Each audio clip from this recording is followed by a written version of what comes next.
Hi hello എല്ലാവർക്കും നമസ്കാരം. പുതിയൊരു വീഡിയോയിലേക്ക് എല്ലാവർക്കും ഹൃദ്യമായ സ്വാഗതം. അപ്പോൾ ഇന്ന് നമ്മൾ വന്നിട്ടുള്ളത് വളരെ ഈസി ആയിട്ട് ചെയ്യാൻ പറ്റുന്ന നമ്മുടെ സദ്യയിലെ വളരെ ടേസ്റ്റി ആയിട്ടുള്ള ഒരു റെസിപ്പിയാണ്. നമ്മുടെ ഓലൻ്റെ റെസിപ്പി ആയിട്ടാണ് ഇന്ന് ഞാൻ വന്നിരിക്കുന്നത് കേട്ടോ. അപ്പോൾ ഇതുവരെ ചെയ്തിട്ടുള്ളതെല്ലാം വളരെ ഈസി ആയിട്ട് ചെയ്യാൻ പറ്റുന്ന റെസിപ്പികളാണ്.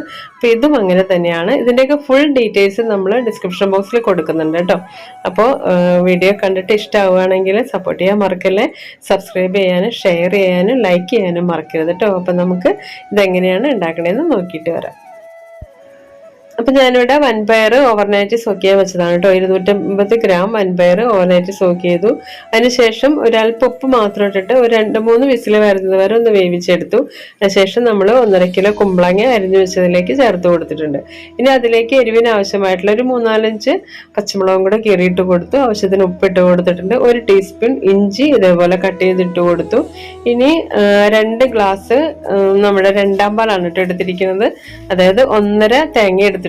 1 തേങ്ങയും അതിൻ്റെ പകുതിയും കൂടി എടുത്തിട്ടുണ്ട്. അതിൽ നിന്ന് 2 ഗ്ലാസ് രണ്ടാം പാലാണ് ചേർത്ത് കൊടുത്തത്. ഇനി അല്പം കറിവേപ്പിലയും കൂടെ ചേർത്ത് കൊടുത്തതിന് ശേഷം നന്നായിട്ടൊന്ന് മിക്സ് ചെയ്ത് കൊടുക്കാം. ഇനി ഇതൊന്ന് കുമ്പളങ്ങയൊക്കെ ആ തേങ്ങാപ്പാലിൽ നന്നായിട്ടൊന്ന് വെന്ത് കിട്ടണം. അപ്പോൾ ഒരു 10 മിനിറ്റ് നമ്മുടെ കുമ്പളങ്ങയും വൻപയറും ആ തേങ്ങാപ്പാലിൽ കിടന്നിട്ട് നന്നായിട്ടൊന്ന് കുക്കായി വന്നിട്ടുണ്ട് കേട്ടോ. കണ്ടത് ഇതേപോലെ നന്നായിട്ട് വെള്ളമൊക്കെ വറ്റി വരണം. അപ്പോൾ അതിനുശേഷം നമ്മൾ 1 പാലാണ് ചേർത്ത് കൊടുത്തിരിക്കുന്നത്. 1.5 മുറി നാളികേരത്തിൽ നിന്ന് എടുത്ത 1 ഗ്ലാസ് 1 പാല് ചേർത്ത് കൊടുത്തിട്ടുണ്ട്. നല്ല കുറിയ തേങ്ങാപ്പാലാണ് കേട്ടോ. അപ്പോൾ ഇത് നമ്മൾ ഇനി ഒന്ന് ചൂടായി വരുമ്പോൾ തന്നെ, ഒരിക്കലും തിളയ്ക്കാൻ പാടില്ല, നന്നായിട്ടൊന്ന് ചൂടായി വരുമ്പോൾ തന്നെ നമ്മൾ നിന്ന് ഓഫ് ചെയ്ത് കൊടുക്കണം. അപ്പോൾ ഞാനിതിൻ്റെ ടേസ്റ്റ് ഒന്ന് നോക്കുകയാണ് കേട്ടോ. ഉപ്പൊക്കെ കറക്റ്റാണ്, വളരെ ടേസ്റ്റി ആയിട്ടുണ്ട്. അപ്പോൾ ഇനി നമ്മളിതിലേക്ക് കുറച്ച് കറിവേപ്പില ചേർത്ത് കൊടുക്കുക. നല്ല വെളിച്ചെണ്ണ ഒരു 2-3 ടേബിൾ സ്പൂൺ ഒഴിച്ചു കൊടുക്കുക കേട്ടോ. അപ്പം നമ്മുടെ ഓലൻ്റെ ഒരു ടേസ്റ്റ് എന്ന് പറയുന്നത് പച്ചക്കറിവേപ്പിലയുടെയും പച്ച വെളിച്ചെണ്ണയുടെയും ആ ഒരു തേങ്ങാപ്പാലിൻ്റെയൊക്കെ ഒരു ടേസ്റ്റാണ് കേട്ടോ. വളരെ സ്വാദിഷ്ടമായിട്ടുള്ളൊരു റെസിപ്പിയാണ് നമ്മുടെ സദ്യയുടെ ഓലൻ എന്ന് പറയുന്നത്. അപ്പോൾ ഈ ഒരു ഓണത്തിന് എല്ലാവരും ഒന്ന് ഉണ്ടാക്കി നോക്കണം കേട്ടോ.